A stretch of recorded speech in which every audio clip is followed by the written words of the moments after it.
You ask Tiger to solve. This deals with linear equations with one unknown. The final result is x equals 1 over 4. Let's solve it step by step. Simplify the expression. Group like terms.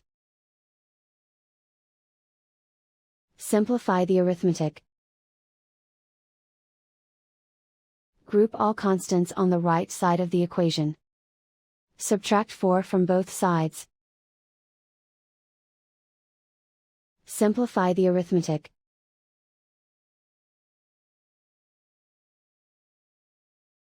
Isolate the x. Divide both sides by -16. Cancel out the negatives. Simplify the fraction.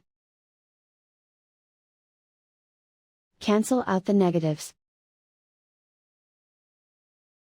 Find the greatest common factor of the numerator and denominator. Factor out and cancel the greatest common factor.